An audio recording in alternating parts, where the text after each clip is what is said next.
Jose Luis Bilbao Bizkaiko aldun nagusiak ondarearen gaineko zerga berria aurkeztu du.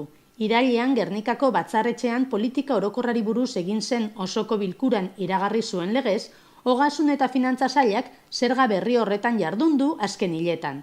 Ostegunean 2015 eramango da proiektua Euskadiko zerga koordinaziorako organora gainerako erakundeei bidali ondoren.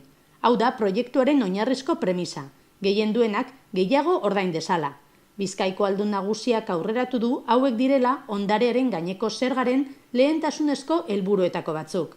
Zerga sisteman justizia, progresibotasuna eta ekitatea lortzen laguntzea eta ondareen kontrol egokia lortzea tarteko sozietateen bidez eskutatzea eragotzita.